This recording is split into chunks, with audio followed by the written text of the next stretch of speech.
பச்சை கற்பூரம் எப்போவுமே ஆற்றுல வச்சுக்கோங்க. அதுக்கு வந்துட்டு மகாலட்சுமியை ஈர்க்கக்கூடிய சக்தி அந்த மனத்துக்கு நிறைய இருக்குது. எப்போ நீங்கள் ஆற்றுல விளக்கேற்றினாலும் அந்த பச்சை கற்பூரத்தை லைட்டாக அப்படி கையில் அப்படி நசுக்கி தூவி விட்டோம்னாலே போகிறோம். அதில் ஒரு மனம் இருந்துக்கிட்டே இருக்கும். அது சாமி ரூம் இல்லை மாமி, நாங்கள் சும்மா ஷெல்ஃபு தான் இருக்குன்னா அந்த ஷெல்ஃபில் லைட்டாக அப்படி தூவி விடுங்கோ. சாமிக்கு இந்த ஷெல்ஃபுக்கு கீழே கூட கால் மிதி விடாமல் கொஞ்சம் லைட்டாக தூவுங்க. அதே மாதிரி ஆற்றுல முடிஞ்ச வரைக்கும் துளசி வாசலை வைக்க முடியுமான்னு பாருங்கள். வாசல் பக்கமோ இல்லை கொல்லை பக்கமோ.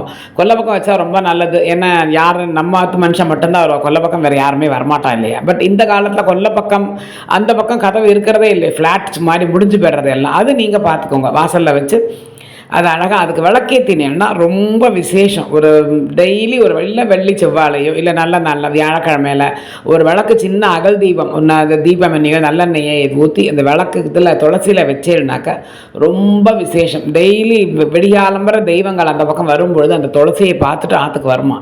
மகாலட்சுமி அங்கே வந்து குடியிருப்பாளாம் அந்த ஆற்றுல. ஸோ அதனால் முடிஞ்ச வரைக்கும் துளசி ஆற்றுல வைக்க முடியுமான்னு பாருங்கோ. அப்படி வைக்கிறதுக்கு வழியே இல்லைன்னா அதுக்காக வருந்தவே வேண்டாம், மனசார வேண்டிக்கோங்கோ, நல்லதே நடக்கும்.